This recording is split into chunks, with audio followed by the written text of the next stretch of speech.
Alright, hello every folks, and good morning. Today, yeah, fine, I'll do the one you keep asking for the last couple years. We'll do Princess, and I guess we'll just do Lord as as an extra here as well. So, what is the deal with this class? Well, if you've made certain choices in the plot, you've gone ahead and gotten yourself this one.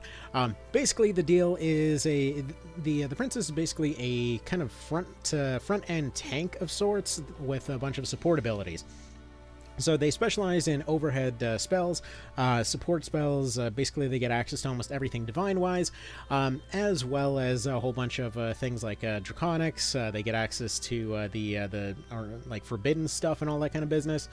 And again, some melee options. However, almost every melee option is something that you actually have to transfer over into this class, which is a little bit odd, because she starts as this class. So you basically have to give up a class mark if you want to train her in a different weapon.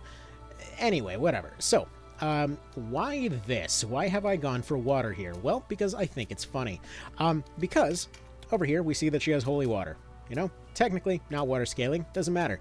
I decided that she is just going to be a water flavor thing this time. See, she is basically a meme unit that can function like practically no matter what role you decide to do with her. She's basically just a unit that can do whatever the hell she wants and function just fine. You don't really have to worry about any sort of meta here. You want her to be a melee unit? Yeah, she'll be just fine at that. You want her to just be a support? Yeah, whatever. Who cares? She can do that. Again, divine-wise, she's basically like a super cleric with armor. I mean, she can kind of just do whatever the hell she wants. Armor-wise, you know, they get pretty okay in the armor options too. Like if you want to go super heavy, you can go for something like Worm Scale and all that. But I figured we're just going for a water theme on this one. Actually, uniquely, one thing that I found very interesting is that one of her best weapons is a rune axe. Basically, saves charm proof, so if you are going the divine route, prevents her from getting turned against you. Aqua Blast for taking advantage of casting stats. You know, Og if that's just kind of what you're going for there. But yeah, 8 Mind is pretty good for landing various kinds of debuffs and things. So it ends up being a pretty solid option for her. Other weapon-wise, you can go daggers if you want, which, you know, standard thing there, gives you some defensive stuff, gives you some int, fairly lightweight option, and has a stun effect on it, so sure, that can work right there. Short swords, she does get access to some of them, including the Brynhilder, so if you like to go double down on her overheads in her divine type thing, this is definitely one of the better weapons for her. True, you have to beat the game to get it, but dude, this thing hits like a frickin' truck. But funnily enough, she refuses to use the Lombardia. Kind of an interesting one on that. Pretty much everybody else does, but yeah, she refuses to use the Lombardia in particular, presumably because of its story. Actually, her sword options are very weird because she refuses to use anything other than divine or neutral type of stuff. So, you know, fun little detail there. Axes, she will use one-handed axes, but nothing else. So if you wanted to go for, like, let's say, a anatomy-focused type of thing, more of a generalist, get a good strength and vit off of this particular thing, though it's not a particularly great weapon on its own. The Boreas is pretty good as it has sleep proof on there, and, you know, the standard Ogre type thing. But I personally feel like the mind bonus off this, as well as the massive attack discrepancy between the two, is something else. See, I've often wondered if the Boreas, like, look, the difference between these is 9, sure, but this thing's penetration is, like, unbelievably subpar for where it is. I don't know. It always seemed like the Boreas was far weaker, or Boreas, whatever we want to call it, is far weaker than it should be, but either way. What else does she have access to? She has access to fans, and cudgels and whips, all that kind of thing. Now, as far as this goes, yeah, you can get some free casts of Spirit Surge off the Lipples. This is another pretty solid option for her.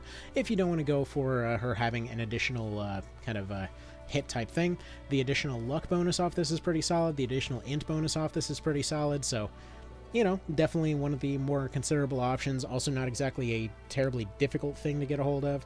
Additionally, because she has options on whips, she can do some weird stuff there as well. Like if you wanted to go all evil with her, go Og Dark, do the whole Drain Heart thing. Technically speaking, might be a bit more fitting for her other class, but it's there. If you wanted her to be kind of like a Mage Hunter kind of thing, you got the Supple Whip, that's a craftable.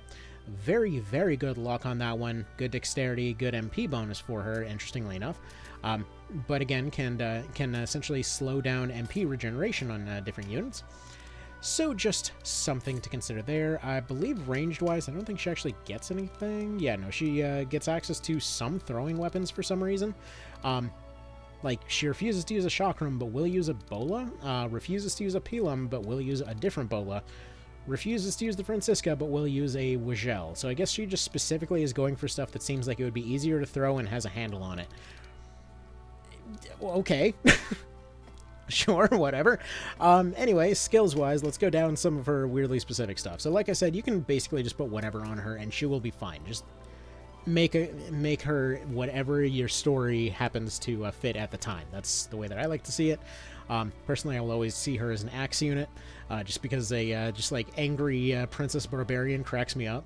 But Tactician is, I feel like, something that you really want on her because she's got a lot of TP moves. Holy Water is fantastic for dealing with undead because it is an action move. You can do other stuff in the process. Princess's Whim is arguably one of the shittiest moves in the game, and I always keep it on her because it is hilarious to me. Because, okay, it ranks up. Like, its whole thing is it's effectively ease as an action move. Okay, beautiful. It works as in an AoE, so it's ease on multiple units as an action move. Awesome. Its base success chance is, like, phenomenally shitty, though, and it almost never actually works, and it only removes one debuff when it does. But the funny part is, just like Deneb, she'll actually have a call out almost every single time that she uses this. And it's always like hyping herself up, like, oh, you know, nobody can stand before me, or like, you know, nobody will like question my orders or something like that. And it's always something super dramatic, and then it misses almost every time, and it just, I love that. I specifically keep this move on her to see her fail. Anyway. So, you know, if you find it that is hilarious as I do, then, you know, you go ahead and do that. Constitution, obviously, she gets access to tier 4s of a lot of things, so that's nice. Lucky Star just permanently boosts luck for that particular fight. Basically allows for a nice little momentum push on a relatively cheap move. So, for example, if you were using her as a melee thing and kept spamming Lucky Star after the fact, you could actually cause her to shift the momentum in a fight even that you were already losing. So this one's very hard to quantify because, again, it's luck, but it's a fascinating little thing that I actually found pretty useful.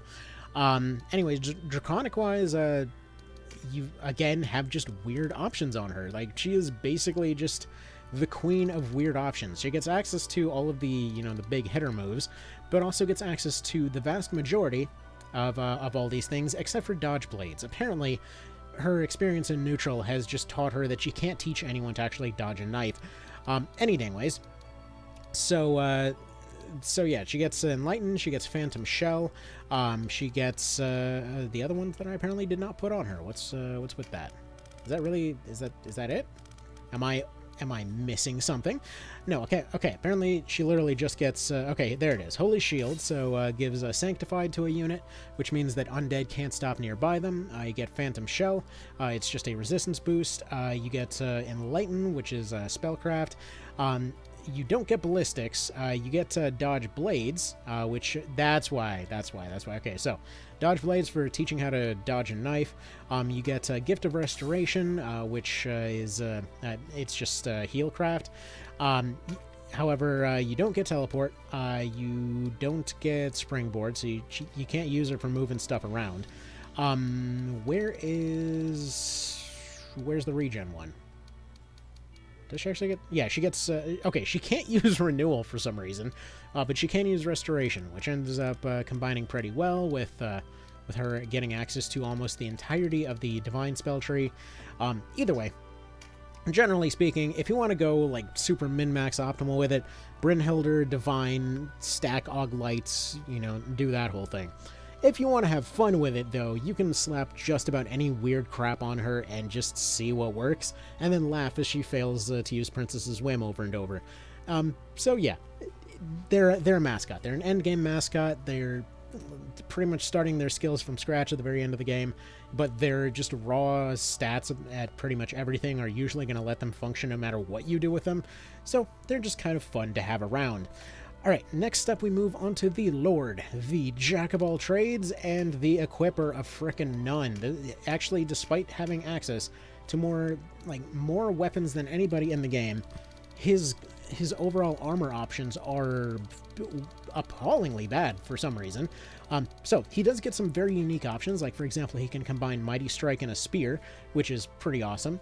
He can, essentially he gets access to some skills, but not all. He's actually very similar to Ozma in that respect. So he gets Mighty Impact, he gets Tremendous Shot, so if you wanted to make him a longbow archer with magic stuff, you can do that. Gets access to pretty much all the passives, so like for example Rampart Aura 4, plus Spears, plus Tactician. Basically this guy is a keep away Draconic caster. Draconic wise, he can learn pretty much every spell in the game. I believe there's almost nothing that he can't use spell wise, except for apparently not Necromancy, not Ninja stuff, which is a shame because I always end up using the Poison Scrolls on a Spear. So, for example, he's actually a unique situation where he can take the Scorpion, he can combine it with Mighty Strike, and essentially have 2 guaranteed poisons per stab. So, nice little fun thing there. Just any poison effect weapon plus Mighty Strike is just kind of nice. So yeah, as far as gear options go, here's the weird part. He's very heavily tilted towards being a good guy, but for some reason he can use the Ogre Helm, which I guess is just kind of the Ogre stuff is just considered neutral for the purposes of this thing. So like if you wanted to just stack a bunch of anatomy on a Scorpion here, this would function just fine. He's getting a bunch of penetration bonuses on a guaranteed poison hit weapon. You can do stupid crap like this, which is just amusing. But for example, he can't use the evil armor there. He can't use he can still use the corset, but he can't use the elemental vests. So if any combinations happen there, then you're not getting that one. You can't get the meditate bonus off the sorcerer robe. You can't put robes on him because I guess it would just be too much like his ending. You get access to some of the gloves, but not all of them. So for example, you can get Daedalus, but not Snipe. You can get the Musties and the Worm Scales, but not the Jiglas. So I feel like the general running theme of his whole build is as soon as you have a build in mind, there will be one piece he can't equip. And he's weirdly frustrating to build for. Again, unless you're going for the whole min-max, you want to be a good boy, little, Boy Scout king, and then you go for, once again, the Brynhilder and the, all of your light equipment and your saintly equipment and all that kind of thing. He can't equip the Ogre set, but he can get the, the Shield of Sages and all that. He can equip all of the, heavy light armor. Can do all of these nice fancy, helmets, like the Fruit Helm and stuff like that. So he can be a very tanky, divine spellcaster thing that's kind of his meta, again, like Kashua, but the meta is freaking boring. So personally, again, I just view him as the unit that you can build stupid stuff with. Just like Kashua, his raw stats are pretty dang high, so he is able to pull off a lot of builds that others might just simply not be able to. So pretty much, you can't really go wrong with it. No matter what you do, as long as you're stacking for whatever your plan is, you'll be able to pull it off just fine. So there you go. That is the 2 one-off yet technically unique mascots for whichever route you end up going down. You're either going to wind up with Lord or you're going to wind up with Princess. And then at some point, we'll cover the other one. All right. You guys have a good one. Take care. And I'm just kidding. We're going to cover the Dark Priest right now. Okay, so what is the deal with the Dark Priest? Well, your options are nothing, basically. You remember how she had swords, axes, all that other thing? Well, you can get access to the Caldia, and you get access to sticks. Did you want anything else? Yeah, piss off. Anyway, shield-wise, what do you have access to now? Yeah, not very much. Well, that's a bit disappointing. All right, gear-wise, what do we have access to? We've got circlets, we've got crowns, neato. We've got robes, just robes. We've got leather gloves, and we've got mage's mitts. Hope you didn't want anything else. And then we've got shoes. She's got a lot of shoes, because of course she's looking mighty stylish these days. So let's go ahead and slap some stuff on there, just kind of for the hell of it. You might be picking up on the fact that this class is not very good. All right, so yeah, their whole deal is, if you look over at their stats, their int is pretty darn high. Their int and resistance are phenomenally high. Everything else is phenomenally low. So as far as learnable skills and all that, we have, I mean, it's Og Darkness. She's Kashra going through her emo phase. But we have Meditate, so you can just kind of carry that one in. You have Bloody Gag, that is Sleep and Silence. That is an okay thing for, you know, your caster that you have over there in your front line. Iron Maiden, however, is actually one of my favorite moves. It's Wither and Poison, so basically this deletes golems, all things considered. What this does, Wither reduces their health by 10%, and then Poison just causes them to be poisoned. It's a pretty low percentage chance to actually work, though, and I don't know why you have them in the front row. Like, let's see how tanky you can actually make her, right? So, let's say we're in the end game. She's got her standard necklace, but that's not going to work. We're going to go Ring of Vit here. Leg-wise, I'm assuming probably Spark Guards are going to be her best Vit, so 25-5 on the defensive front. Yeah, I'm pretty certain it's going to be something like that. Yeah, 25-5 is going to be the best that we're looking at. So yeah, Spark Guards are going to be her best leg option, if we're talking defensive anyway. So what about armor-wise? Probably Garbasages, yeah, 37-5, that'll do. And Silence Proof, okay, good. So, we'll do that, we'll give her a Balder, I'll go ahead and give her the Caldia, just because she's not really going to be physically fighting anything, and we might as well stack that int and everything else. This thing's good for stats, gives you Charm Proof, gives you that Og Dark, gives you that Charm as well. So we probably can stack this up with a probably like a Spell Strike kind of deal, make something happen there. Let's see. Yeah, she can. Well, she can get Con 4 as this, so that's not bad. Dark-wise, surprisingly, yeah, her spell access is kind of strange in this one. So, okay, let's go down the list here. So she gets access to Gravity Flux. She gets access to Charm, Sleep. What else? Poison Cloud. Paralytic Wave, Torpor, Spell Charge for some reason. Seems like she'd be too selfish for Spell Charge, but whatever. Drain Power, Drain Mind, Drain Heart as you do. Abyss 2, Abyss 1, Meteor Strike, and that's about it. She doesn't really get anything else. Like, she gets the elemental options of the same flavor, but again, you might as well just go dark on her because, well, it kind of fits the theme, you know? Anyway. So yeah, Spell Strike, Spellcraft, pretty much going to be mandatory in this one. She is a straight damage caster. Anatomy, Og Dark for obvious reasons. Interestingly enough, despite... Actually, no, wait. Okay, Bloody Gag, Iron Maiden, all that kind of thing. I believe in one vision they were given a elemental affinity, so that's not going to be the case here. Yeah, Spellcraft, Spell Strike, Expand Mind, sure... So I feel like she could probably make up some MP deficits with only one MP charging move. Just because she's got Charm on the Caldia, so that's already going to give her a 2-turn charge up, so might as well. So there we go, Spellcraft and Spell Strike. Where's the Spell Strike? Here we go. So she does get 4 on both, so she's going to be solid there.